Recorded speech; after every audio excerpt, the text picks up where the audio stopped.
ada contoh nih salah satu anggota ABUPI yang mana baru mendapatkan konsesi ship to ship ya di tengah laut gitu. Nah, yang dikonsesikan apa nih? Karena di tengah laut gitu. Iya benar gitu. Tapi kan kalau di tengah laut harus punya kantor, ya kan? Kantor untuk operation. Nah, ini yang bisa dikonsesikan. Kita harus bawa yang namanya investasi. Investasi kita apa nih mau dibawa ke sana? Wah, kita punya mobile crane, kita punya SDM, kita punya yang segala macam. Nah, itu harus kita presentasikan kepada pemerintah gitu. Berapa investasi yang akan kita tanamkan?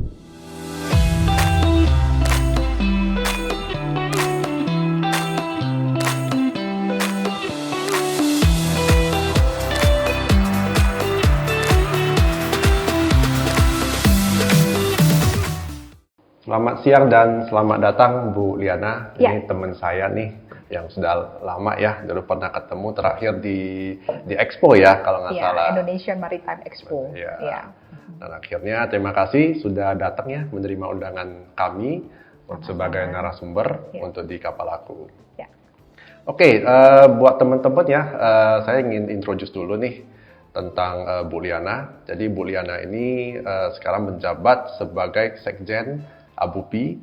ABUPI itu Asosiasi Badan Usaha Pelabuhan Indonesia dan juga menjabat sebagai Direktur Utama PT Sarana Terminal Terpadu.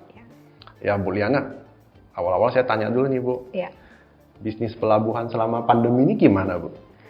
Bisnis tentunya ada imbasnya ya. Pada awal masa pandemi COVID, memang dirasakan cukup berat dan mengkhawatirkan ya.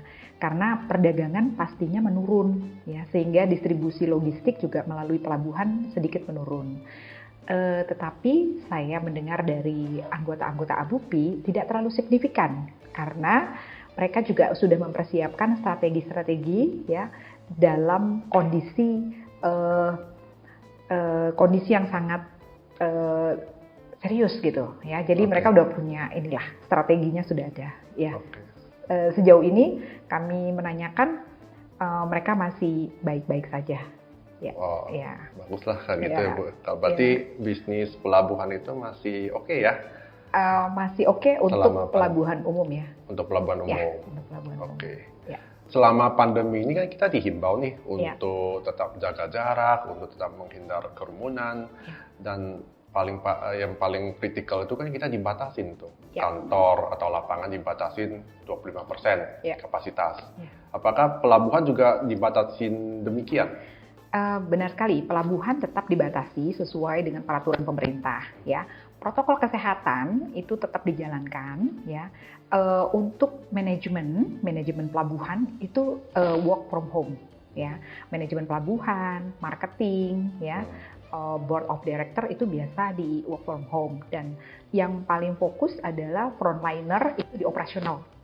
Ya, operasional itu tetap melakukan tugas shift ya, tetapi protokol kesehatannya memang cukup ketat gitu untuk di perusahaan masing-masing di pelabuhan. Berarti nggak ada pembatasan ya di lapangan? 25% untuk operasional. 25% untuk operasional. Iya, betul. Yang lain di lapangan, yang lain bisa di remote. Apakah itu menyebabkan kenaikan harga di pelabuhan? Pelabuhan itu tidak pernah naik harga karena tarif itu sudah ditandatangan dan sudah disepakati oleh INSA dan KSOP setempat. Gitu. Iya, jadi tidak ada seperti kalau misalnya di shopping mall itu, harga lagi naik, harga lagi turun. Di pelabuhan tidak bisa karena tarif itu sudah pakem. Ya, sudah ada tanda tangannya. Ya, harus disetujui oleh banyak pihak.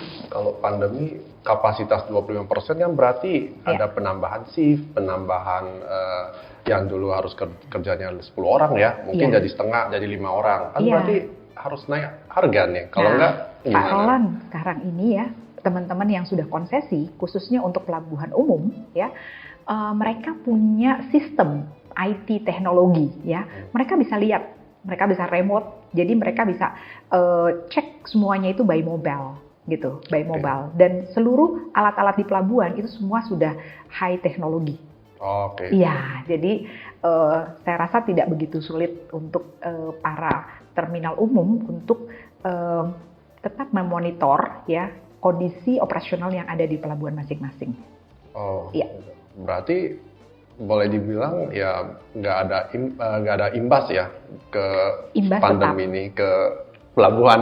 Ya, imbas tetap ya. Nggak mungkin kita bisa sempurna 100% ya. Imbasnya tetap, apalagi dengan kondisi kemarin kita ada kekurangan kontainer ya. Ya, Oh, untuk iya. pelabuhan-pelabuhan umum yang lainnya itu juga masalah yang cukup serius gitu. Nah, kecuali komoditi yang kira-kira seperti curah. Curah itu kayak batu bara, batu, pasir, nikel. Nah, itu kan tetap produksinya harus jalan, ya kan? Kebutuhan listrik, ya, kebutuhan bahan untuk industri itu tetap jalan gitu. Dan teman-teman TUKS juga di sini tetap melakukan protokol kesehatan juga, walaupun mereka hanya melayani terminal untuk kepentingan sendiri, seperti itu. Oke, Ya. selama pandemi apakah ada bantuan nih atau insentif dari pemerintah? Ya, jadi kami sejak pandemi berlangsung di bulan Maret, kami automatically langsung dari Asosiasi Badan Usaha Pelabuhan mengirim surat ya ke kantor Kementerian Perhubungan, di mana kita minta relaksasi untuk perusahaan-perusahaan yang sudah konsesi ya. Saya rasa kalau anggota ABUPI kebetulan ada yang konsesi dan ada yang melayani umum, melayani khusus ya, terminal khusus. Jadi untuk melayani umum kita sudah berikan surat relaksasi dan kita minta kepada anggota-anggota kami yang sudah konsesi untuk segera berkomunikasi dengan pemerintah, minta pengurangan PPh dan lain sebagainya, seperti itu. Oke, ngomong tentang konsesi nih, mungkin tadi Bu Liana ngomongnya agak jauh nih. Mungkin teman-teman di sini belum tahu tuh konsesi itu apa, BUP itu apa, tersus itu apa. Mungkin kita bisa bahas sedikit nih. Boleh. Apa itu BUP, apa itu tersus, apa itu TUKS. Karena pemikiran kita kan pelabuhan itu sama semuanya, tapi kan sebenarnya berbeda ya, tergantung dengan kebutuhan dan untuk apa sih pelabuhan di kategori yang berbeda. Ya. Gitu kan. Jadi kalau bicara masalah BUP, tersus dan TUKS ya, kita mengacu ke Undang-Undang Nomor 17 Tahun 2008 ya. BUP adalah Badan Usaha Pelabuhan ya, Badan Usaha Pelabuhan yang berkegiatan khusus di bidang pengusahaan terminal dan fasilitas pelabuhan. Jadi kalau teman-teman tahu yang namanya Pelindo 1, 2, 3, 4, mereka bisa berusaha itu karena mereka memiliki izin BUP. Nah, sekarang ya kita karena Undang-Undang Nomor 17 2008 kita tidak ada monopoli di Indonesia. Ya, swasta pun juga sudah bisa membuat yang namanya izin BUP. Ya, jadi seperti saya punya izin BUP yang sama dengan Pelindo 1, 2, 3, 4. Jadi teman-teman yang punya izin BUP sama sebenarnya, bisa melaksanakan kegiatan pelabuhan, ya, manajemen pelabuhan, dan memiliki pelabuhan sama dengan Pelindo 1, 2, 3, 4. Jadi kita juga bisa bersaing sehat nih dengan BUMN, seperti itu. Nah, kalau terminal khusus itu adalah terminal untuk kepentingan khusus ya. Nah, ini letaknya di luar DLKP, DLKR-nya Kementerian Perhubungan atau KSOP ya. Jadi contoh misalnya gini, ada satu kolam gitu ya, daerah wilayah. Nah, kalau misalnya itu dikuasai oleh satu ini dipimpin oleh satu KSOP. Nah, kalau saya mau bikin terminal khusus di area yang di dalam satu lingkaran ini, nah itu namanya TUKS. Gitu, izinnya namanya TUKS. Tapi kalau lokasinya misalnya di luar sini, di luar area, itu namanya tersus. Sebenarnya sama, cuman di dalam area atau di luar area. Bedanya itu. Nah, kalau TUKS adalah terminal untuk kepentingan sendiri. Jadi contoh gini, misalnya Pak Roland punya tambang batu bara. Nah, Pak Roland akan bongkar muat batu baranya ini di terminalnya Pak Roland, dan itu namanya izinnya TUKS. Tapi kalau lokasinya Pak Roland ini jauh gitu ya, dari jangkauan area KSOP, itu namanya tersus. Jadi ngerubahnya sih cuman itu gitu. Nah, tetapi kalau Kalau misalnya Tersus biasanya dipakai sama kawasan industri yang lokasinya tuh jauh dengan KSOP. Nah itu makanya mereka sebutnya, oh saya punya Tersus nih, itu karena kawasan industri dan jauh dengan jangkauan. Tapi kalau satu area, nah itu namanya TUKS. Dan banyak sekali TUKS di Indonesia, salah satunya misalnya perusahaan kelapa sawit, ya, perusahaan tambang batu bara, nikel, itu mereka rata-rata terminalnya adalah terminal untuk kepentingan sendiri. Gitu. Tapi mereka nggak boleh bongkar muat kapal orang loh. Oh, gitu. Kalau dia bongkar muat kapal orang, itu dia akan kena apa namanya? Penalti lah ya. Penalti atau kena teguran keras ya, atau mungkin bisa ditutup. Oh, gitu. Iya, jadi cukup serius. Sekarang ini ada satu yang memang sedang dibahas oleh pemerintah ya. Pemerintah sempat mengeluarkan TUKS dapat melayani umum gitu. Nah, itu ada di beberapa daerah. Salah satunya juga di Banten juga ada ya. TUKS melayani umum dan itu jadi sorotan. Gitu. Jadi sorotan di mana sebenarnya banyak pelabuhan umum yang ada di sekitar sana. Tapi kenapa TUKS ini melayani umum gitu. Nah, ini juga harus kita sikapi. Mungkin mereka sampaikan gini, oh kita lagi trial nih untuk menuju ke konsesi misalnya. Itu bolehlah 1 tahun trial sambil proses konsesi. Tetapi kalau udah setahun diperpanjang, 2 tahun diperpanjang, 3 tahun diperpanjang, nah itu sebenarnya nggak boleh gitu. Iya, tidak diperbolehkan. Oke, Bu, tadi pemahaman saya itu Tersus dan TUKS itu untuk melayani kegiatan perusahaan dia sendiri gitu. Ya, betul. Melainkan BUP itu bisa melayani kegiatan dari perusahaan lain. Iya. Gitu, ya. Oke. Jadi kalau untuk menjadi suatu BUP nih, itu apa sih yang dinilai, apa sih yang dibutuhkan untuk menjadi BUP? Oke, satu ya. Kalau persyaratan untuk jadi BUP, satu kita harus punya planning dulu nih, ya kan? Kita mau bikin apa sih, gitu ya? Mau bikin apa dan apakah kita punya experience? Apakah kita punya SDM, gitu? Nah, untuk bikin BUP ini satu pastinya punya manajemen yang baik, ya. Yang kedua punya modal kerja, ya kan? Dan yang ketiga adalah lokasi yang strategisnya di mana? Karena nanti juga akan dibutuhkan informasi mengenai lokasi ya. Terus kira-kira disampaikan juga pada saat kita mau bikin BUP, kita mau angkut apa nih? Kita mau operasional apa? Kargonya apa? Hinterlandnya di mana? Gitu. Jadi bikin BUP itu benar-benar harus melengkapi persyaratan ya, terutama proposal untuk operasionalnya semacam apa gitu ya. Contoh misalnya, oh saya mau bikin di Batam. Nah, itu harus kita lengkapi dulu akte. Kebanyakan ya teman-teman itu suka gagal untuk pembuatan BUP itu di aktenya. Jadi beda nih, aktenya BUP dengan aktenya perusahaan biasa itu totally beda. Isi kontennya beda. Nah, itu yang sering gagal ya. Tapi udah cukup banyak juga nih BUP di Indonesia ini udah hampir 300. Oh gitu. Iya. Sebanyak itu ya 300? 300, tapi ya Pak Roland, di Indonesia ya BUP itu bisa melayani banyak jenis usaha. Ya, kita bisa selain kita punya terminal untuk umum ya, kita mengelola terminal umum, kita juga bisa menjadi port management ya. Dan yang paling menarik adalah kita juga bisa mempunyai usaha seperti pemanduan. Jadi kalau Pak Roland tahu, setiap kapal yang mau bertambat itu kan bisa ditarik ya sama kapal pandu. Nah, kita bisa mengurus izin pelimpahan pemanduan. Nah, itu banyak perusahaan-perusahaan BUP yang belum memiliki terminal, mereka sudah memulai dengan jenis usaha yang terjangkau, misalnya pemanduan, ya, sebagai port operator, stevedoring, ya, terus ada lagi BUP itu cukup menarik lagi nih, ya. BUP itu selain kita bisa memiliki pelabuhan di darat, kita juga bisa mengelola pelabuhan di tengah laut. Kalau pernah dengar STS, ship to ship.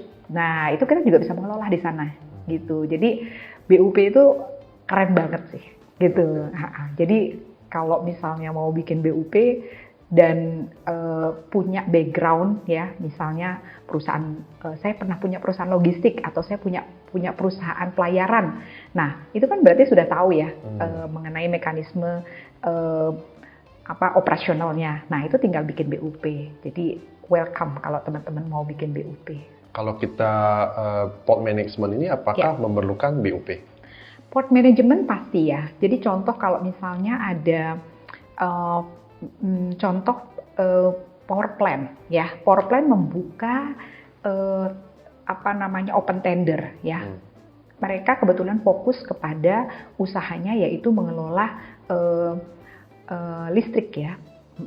Produksi listrik. Nah, otomatis mereka nggak mau pusing dalam hal operasional terminal.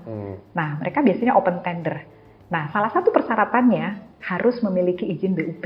Oke. Iya, gitu. Jadi itu adalah salah satu persyaratan mutlak untuk punya BUP. Nggak boleh menggunakan izin tersus ya untuk. Nggak boleh. Walaupun BUP, ya? Iya, karena kalau udah BUP pasti punya manajemen, pasti punya SDM.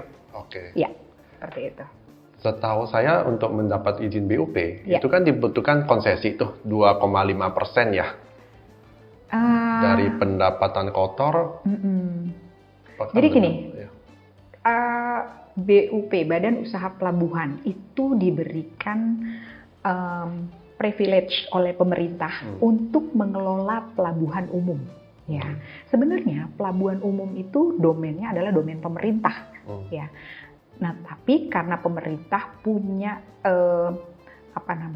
punya semacam kekurangan ya, atau pemerintah ini sebenarnya bisa kita ajak kerjasama gitu. Contoh misalnya di lokasi di Samarinda misalnya, pemerintah belum ada nih lokasi STS misalnya, belum ada lokasi STS. Nah, kita sebenarnya bisa menjadi pemerkasa. Pak, ini ada kapal suka lewat sini, ini ada alur begini. Nah, itu kita bisa mempropose ya, menjadi pemerkasa untuk mengusulkan lokasi ini bisa melayani umum. Nah, itu BUP.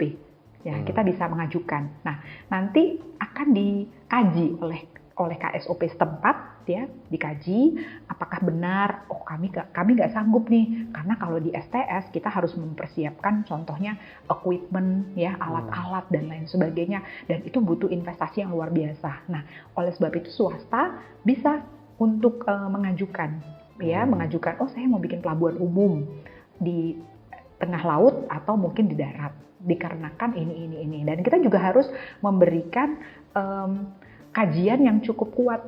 Ini loh klien-klien kita yang minta gitu. Contoh, ada satu daerah yang mana di sana sebenarnya sudah ada Pelindo ya, tetapi pada daerah itu kebetulan di Pelindo sudah overload ya, banyak demurrage misalnya. Banyak demurrage itu terjadi di Kalimantan Barat ya. Anggota kita juga yang sudah konsesi.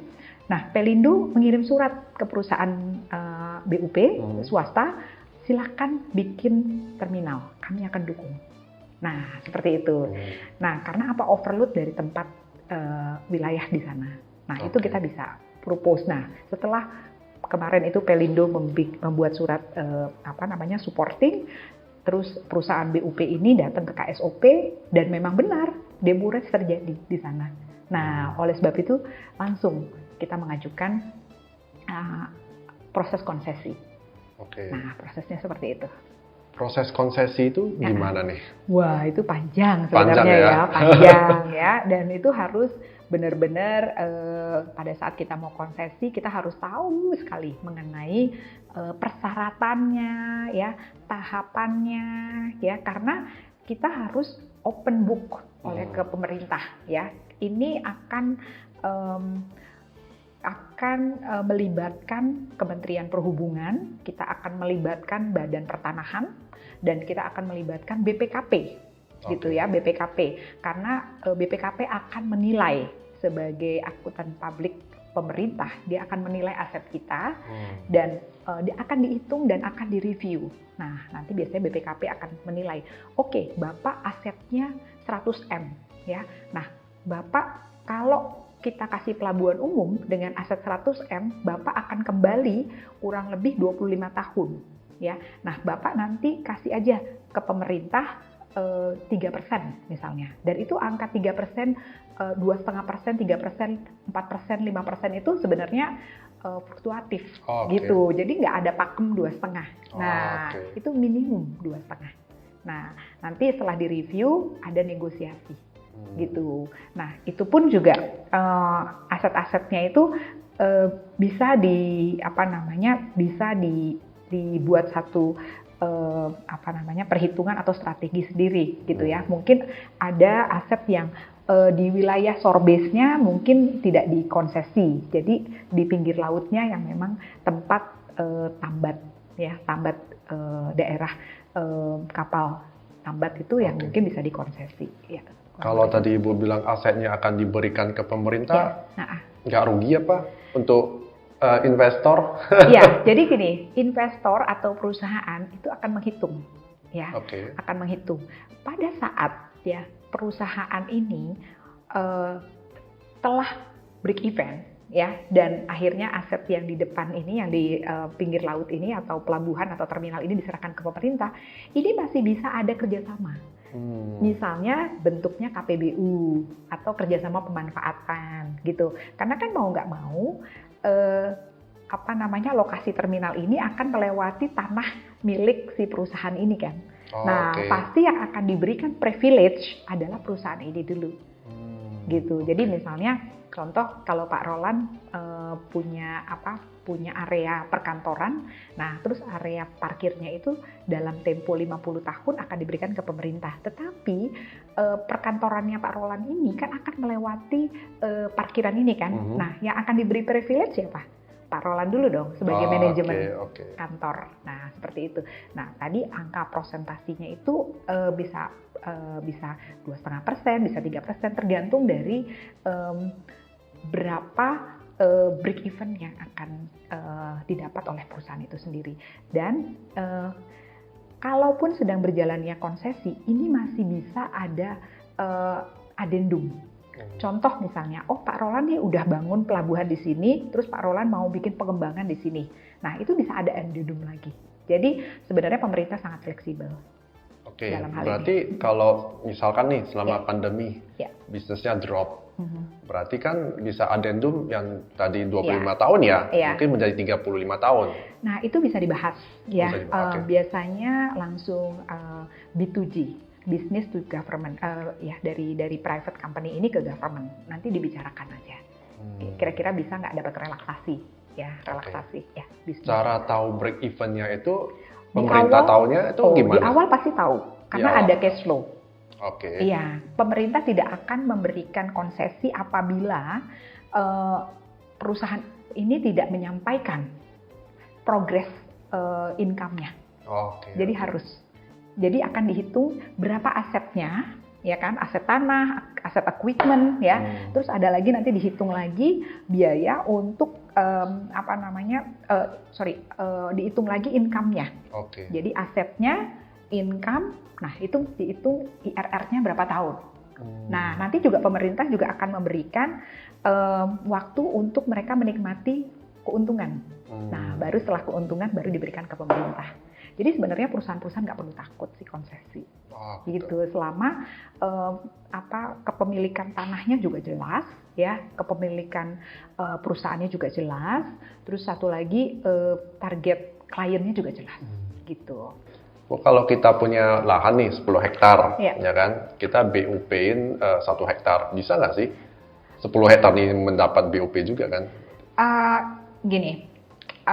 Sebenarnya untuk bikin izin BUP nggak harus punya tanah. Yang pertama harus punya planning dulu, gitu ya, harus punya planning, rencana yang mateng, gitu, kapan mau direalisasikan, gitu. Jadi kalau jumlah besaran tanah itu tergantung pada saat nanti perhitungan kita mau ke konsesi. Kalau kita masih bicara konsesi ya, gitu. Jadi kalau misalnya konsesinya ada pertanyaan, konsesinya di tengah laut. Ada contoh nih salah satu anggota ABUPI yang mana baru mendapatkan konsesi ship to ship ya di tengah laut gitu. Nah, yang dikonsesikan apa nih? Karena di tengah laut gitu. Iya benar gitu. Tapi kan kalau di tengah laut harus punya kantor. Ya kan? kantor untuk operation. Nah, ini yang bisa dikonsesikan. Dan yang kedua yang dikonsesikan lagi adalah alat-alat seperti cold floating terminalnya di sana. Nah, besarannya itu nanti tergantung dari nilai aset dari perusahaan itu sendiri. Gitu. Jadi kalau misalnya cold floating terminalnya harganya misalnya 100 juta misalnya, 100 juta US. Nah, itu makin lama gitu kan. Iya. Berarti setelah masa konsesi, floating crane-nya punya pemerintah? Iya, diserahin aja. Tapi apakah sudah bagus ya terserah gitu pemerintah. Jadi kalau misalkan nih, kita BEP-nya kan 30 tahun lah ya sama floating crane tersebut. Pas di tahun 29, kita nambah aset, floating crane kedua. Addendum. Berarti floating crane pertama itu mendapat addendum lagi, tambah. Nanti bisa diperhitungkan. Bisa direview oleh BPKP. Gitu. Karena gini Pak Ronald, selama konsesi itu ada, kita akan bekerja sama dengan KSOP dan BPKP. BPKP akan mereview every years, gitu, pendapatannya, ya, atau kerugiannya, itu akan mereview. Atau kalau misalnya ada aset mau masuk pun juga akan diperhitungkan lagi. Gitu. Berarti boleh dibilang kalau kita punya izin BOP nih di Pelabuhan Jakarta. Di Balikpapan itu secara otomatis juga mempunyai izin kan? Iya, BUP itu untuk wilayah di seluruh Indonesia. Iya, kita bisa punya di Bali misalnya di Buleleng, atau kita bisa punya di Kalimantan, bisa punya di Sulawesi, kita bisa punya di mana. Ya. Berarti prosesnya sebelum dapat BUP itu kita harus ke Tersus ya? Nah, kalau bisa ya, privilege untuk membuat BUP adalah pelabuhan TUKS. Ya, jadi salah satu persyaratan untuk konsesi adalah kita harus punya TUKS dulu. Ya, ini akan direview oleh KSOP 1, 2, 3. Minimum itu 3 tahun TUKS itu sudah beroperasi, baru kita bisa mengajukan konsesi. Ya. Berarti seperti apa? Latihan dulu deh. Latihan dulu sebelum dapat BUP. Trial ya, betul. Ya. Ini kalau dari info dari lapangan nih, untuk mendapatkan izin BUP ini kadang lebih dari 5 tahun atau 10 tahun untuk prosesnya ya? Wah, saya belum pernah dengar sampai 5-10 tahun untuk bikin izin BUP ya. Kalau konsesi benar ya, kalau konsesi prosesnya itu memang cukup panjang ya, apalagi apabila ada permasalahan di tanah misalnya ya. Nah, tetapi kalau untuk bikin izin BUP itu sebenarnya hanya diperlukan waktu 3 bulan. 3 bulan, dengan menggunakan aplikasi OSS, Online Single Submission, yaitu pelayanan satu pintu yang ada di BKPM. Ya. Dan kalau misalnya ada kesulitan, perusahaan-perusahaan bisa kontak ke ABUPI, ya. Kita akan siap membantu untuk mengguidance bagaimana bisa mendapatkan izin BUP. Apakah tuh OSS sama dengan aplikasi Sehati? OSS ini punya pemerintah, tetapi Sehati ini milik Kementerian Perhubungan. Ya, nah mungkin Sehati akan terintegrasi dengan Inaportnet. Integrasi dengan OSS. Maaf. Ya. Apakah untuk misalkan nih perusahaan nih mau ke OSS? Mendaftarkan perusahaan mereka untuk mendapatkan mungkin TUKS atau BUP. Apakah selama proses ini pemerintah membutuhkan dampingan dari ABUPI? Banyak sekali ya yang datang ke ABUPI untuk didampingi karena sudah beberapa kali mereka datang ada kesalahan dalam persyaratan. Nah, mereka datang untuk kita welcome sekretariat kita ya. Kebetulan kita juga ada ada tim kliniknya, jadi kalau misalnya siapapun mau datang, welcome, kita akan jelasin persyaratan-persyaratan untuk bikin BUP, semacam itu. Dan untuk bikin satu BUP itu tidak begitu sulit dan lama, selama persyaratannya ada. Tetapi walaupun dengan OSS, ada persyaratan yang harus disampaikan ke Kementerian Perhubungan. Nah, itu yang akan take time. Ya.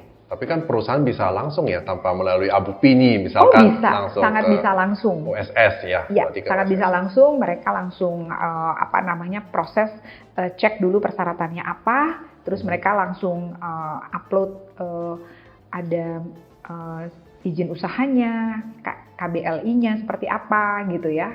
Gitu. Oke, dan ini kita ke tentang kompetisi ya. Saya nggak tahu apakah kalau di Abu Pi kan lebih banyak perusahaan swasta ya, pelabuhan swasta. Apakah sering konflik nih dengan pelabuhan BUMN? Konflik ya. Kalau sebenarnya ini persaingan di wilayah sih ya. Karena kan memang BUP itu milik negara dan mereka mendapat privilege khusus ya untuk membuat pelabuhan umum di setiap daerah ya. Nah, mereka cukup gencar sih marketingnya ya. Yang tadinya menunggu klien datang, sekarang mereka juga jemput bola. Dan ini juga sebenarnya harus BUP swasta atau yang sudah konsesi harus lebih lincah juga ya untuk mendapatkan pasar gitu. Ya.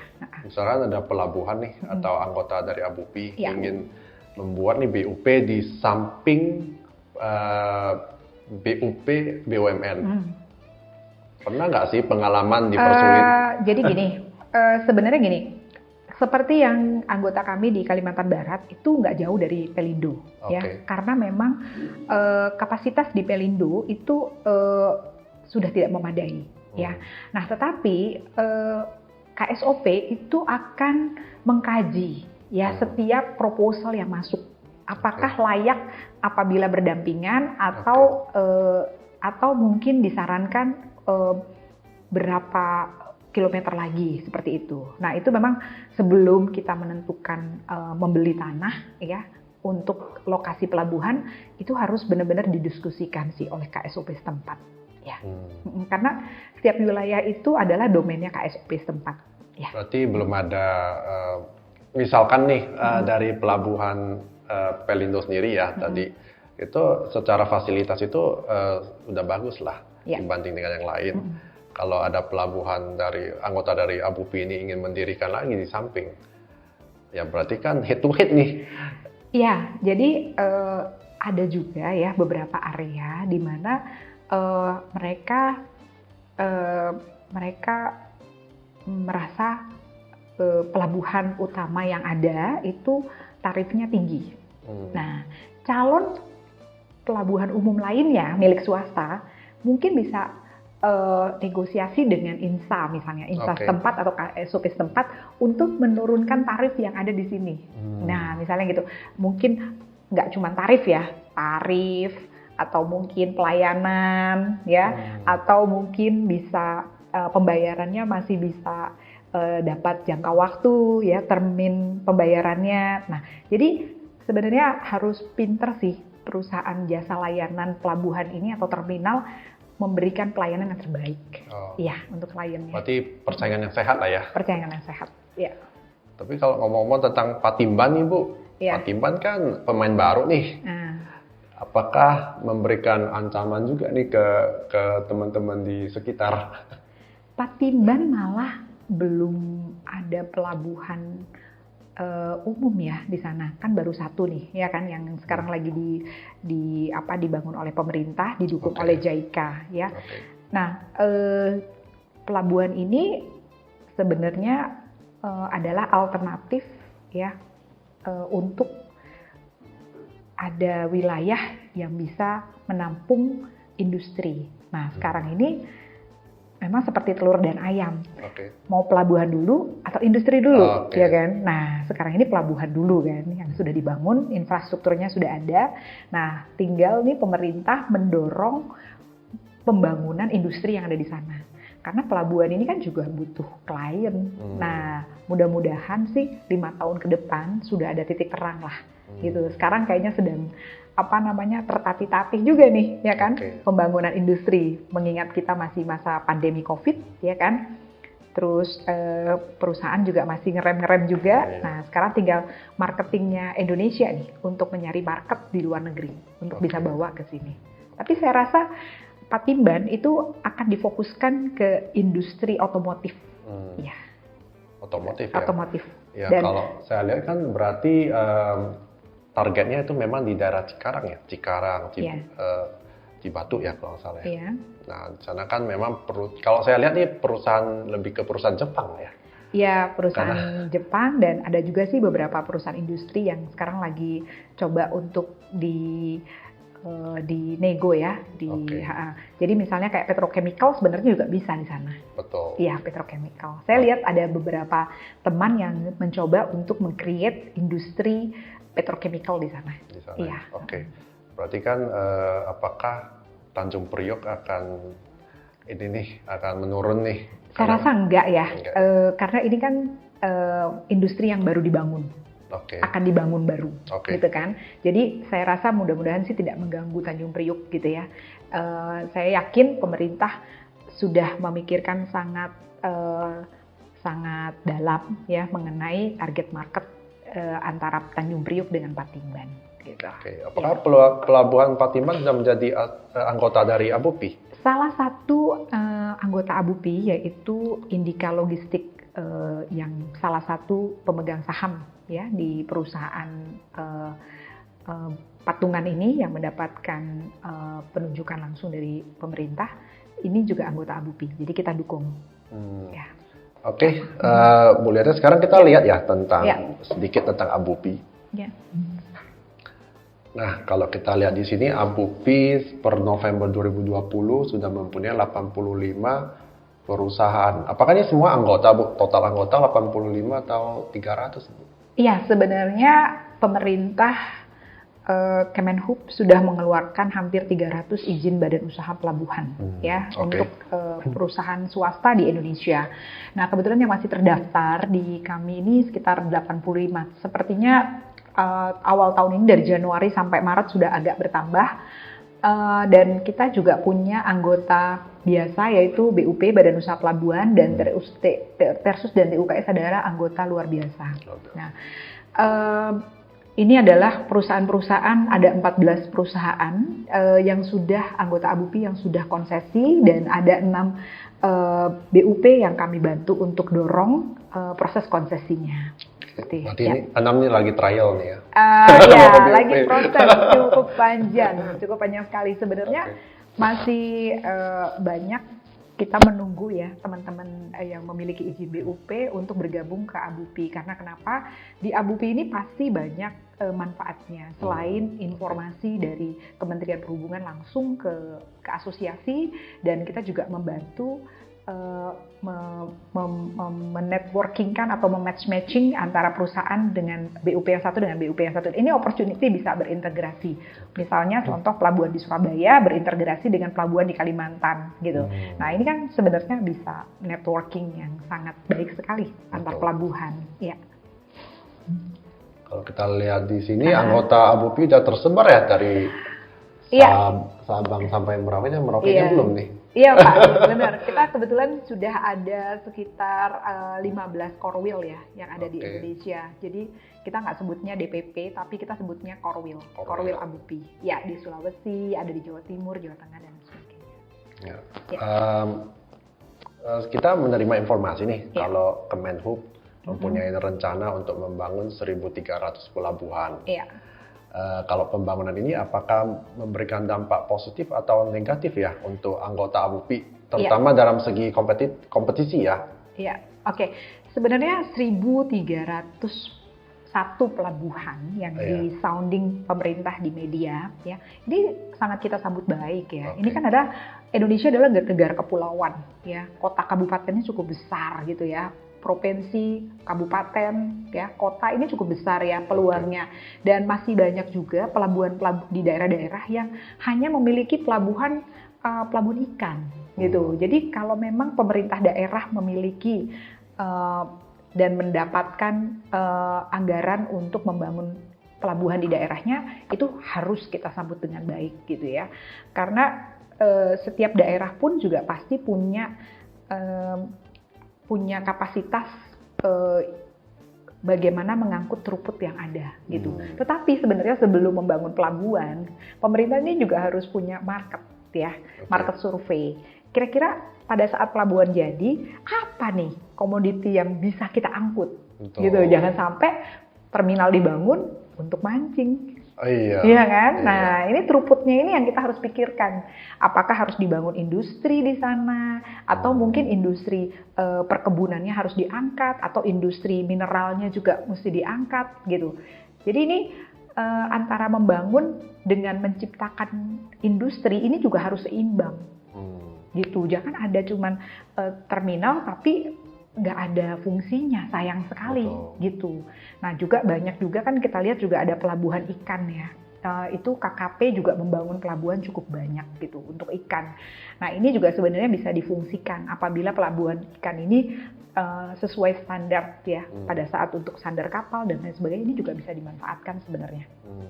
Gitu. Ya berarti kita tetap harus mendorong ekonomi ya di daerah. Di daerah ya. Iya, dan ini sebenarnya para bupati ya, para gubernur, para bupati ya, wali kota ini harus mendorong ya, minta ajukan proposal ke pemerintah gitu bahwa daerah kami ini layak dibangun pelabuhan ya. Karena apa? Kami punya industri di belakangnya yang perlu. Karena sekarang ini misalnya kami melalui jalan darat gitu, atau mungkin kami harus transit dulu misalnya. Contoh dari Sulbar ya. Sulbar itu sementara ini transit ke Makassar. Dari Makassar baru ke Surabaya. Nah, ini harus kita pikirkan sebenarnya. Ya, nah pemerintah tuh harus memiliki jiwa entrepreneur juga sebenarnya harusnya ya. Sebelum dia bangun ya, dia ciptakan dulu industri-industri ini. Atau mungkin seluruh kabupaten harus memberikan proposal yang bagus ya. Siapa nih yang proposal paling bagus, itu yang saya akan bangun gitu. Oke. Iya, tadi ini seperti ayam sama telur ya. Exactly. Mana dulu? Benar. Ekonominya dulu. Benar. Atau kapalnya dulu nih, atau pelabuhannya dulu kan? Iya, betul. Iya. Tapi sekarang kan ada yang namanya tol laut ya. Ya, Mungkin itu laut. ya berarti pemerintah mengambil pelabuhan sama kapalnya dulu deh. Mungkin bisa mendorong ekonomi di wilayah masing-masing gitu. Iya, betul. Kalau tol laut saya belum bisa komen ya. Kalau pemerintah sekarang mempunyai program KPBU ya, atau kerjasama pemerintah dengan badan usaha. Ya. Jadi kalau itu gimana sih Bu konsepnya? Oke, konsepnya gini. Contoh misalnya Kementerian Perhubungan punya terminal ya atau pelabuhan ya di satu wilayah. Nah, pelabuhan ini dia udah bangun. Nah, setelah itu dia harus operasional kan. Masalah operasional, masalah marketing, ya kan. Nah, ini kan mungkin pemerintah merasa bahwa, waduh di wilayah ini kami lemah. Nah, mereka membuka peluang untuk KPBU, kerjasama badan usaha. Nah, tetapi kita nggak boleh cuman hanya bawa legal dokumen atau izin BUP. Kita juga harus bawa dua ya, satu ya, kita harus bawa yang namanya investasi. Investasi kita apa nih mau dibawa ke sana? Wah, kita punya mobile crane, kita punya SDM, kita punya yang segala macam. Nah, itu harus kita presentasikan kepada pemerintah gitu. Berapa investasi yang akan kita tanamkan? Planning apa yang akan kita tanamkan di sana? Dan yang nomor dua adalah market. Kita harus sampaikan ke pemerintah. Pemerintah, saya mau kerja sama pemerintah, saya bawa investasi dan saya akan bawa pasar. Nah, ini loh kontrak yang sudah saya dapat. A, B, C, D, E, F, G, H, I, J. Nah, ini loh angkanya yang nanti kita akan bisa dapat. Nah, penghitungan mengenai jangka waktu ini juga berdasarkan dari investasi dan forecast income. Gitu, itulah KPBU. Apakah anggota ABUPI nih udah ada yang menjalankan program KPBU ini? Sekarang on process. On process. Iya, memang KPBU ini kan sebenarnya dulu bahasa Inggrisnya itu namanya PPP ya, Public Private Partnership. Nah, sekarang KPBU ini juga sama sebenarnya modelnya tuh seperti konsesi.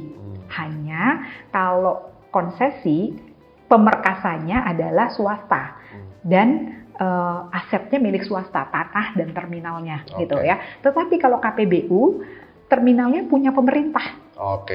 Iya kan? Nah, kita memohon kerjasama. Jadi contoh misalnya yang paling lazim ya di darat ini, kita ada tanahnya pemerintah DKI Jakarta misalnya di satu area ya. Nah, kita bilang sama pemerintah Provinsi DKI, kita mau bangun nih gedung gitu, gedung perkantoran, kita udah ada nih permintaan gitu untuk di sini 1, 2, 3, 4, 5. Nah setelah itu nanti berapa tahun kemudian, nah itu kan tetap kembali lagi ke pemerintah. Iya. Apakah regulasi pemerintah sekarang sudah mencukupi nih untuk dalam mendukung investasi pelabuhan? Jujur masih banyak tumpang tindih mengenai perizinan. Oke. Ya, perizinan di Indonesia itu cukup banyak.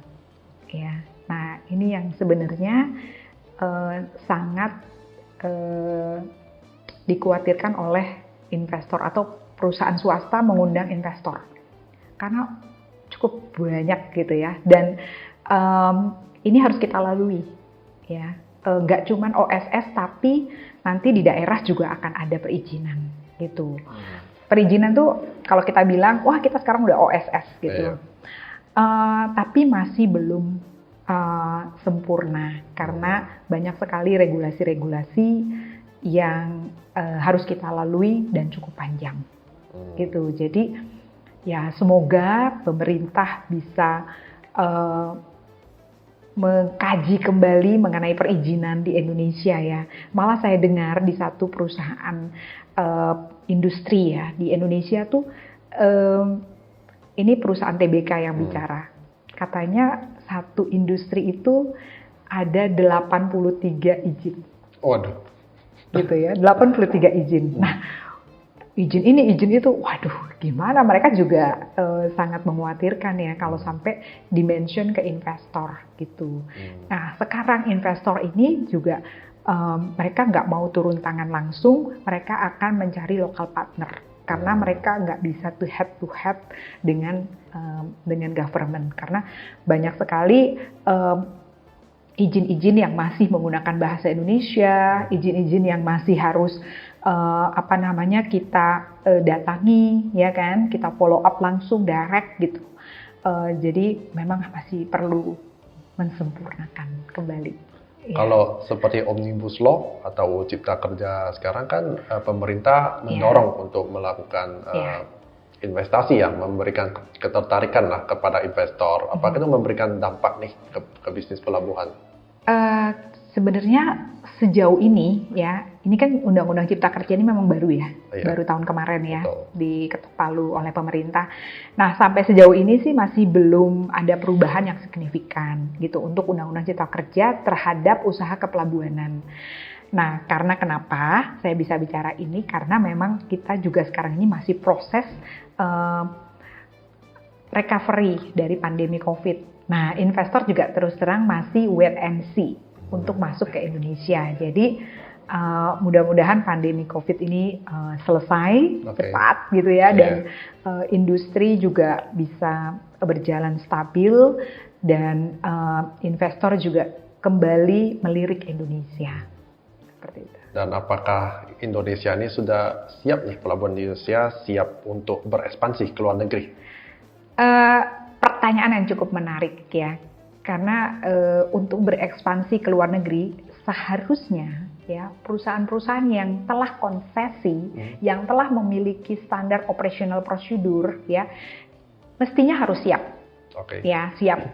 Mungkin kita bisa memulai mendorong ya BUP yang sudah konsesi untuk melakukan ekspansi di tingkat ASEAN. Nah, jadi kan ASEAN ini masih nggak terlalu sulit ya untuk secara culture dan budaya kan. Betul. Kita masih serumpun. Jadi kita bisa mencoba itu ke sana. Tapi beberapa anggota kami sudah mulai melirik ya untuk ekspansi ke luar negeri. Betul sekali. Ya. Oke Bu, mungkin pertanyaan terakhir nih, kita rangkum lagi nih dari awal lah ya. Kalau untuk membangun, kalau saya nih pengen mempunyai bisnis pelabuhan sendiri, mungkin Ibu bisa kasih sedikit gambaran Bu dari awal sampai mendapat pelabuhan lah gitu kan, itu secara ringkas saja Bu.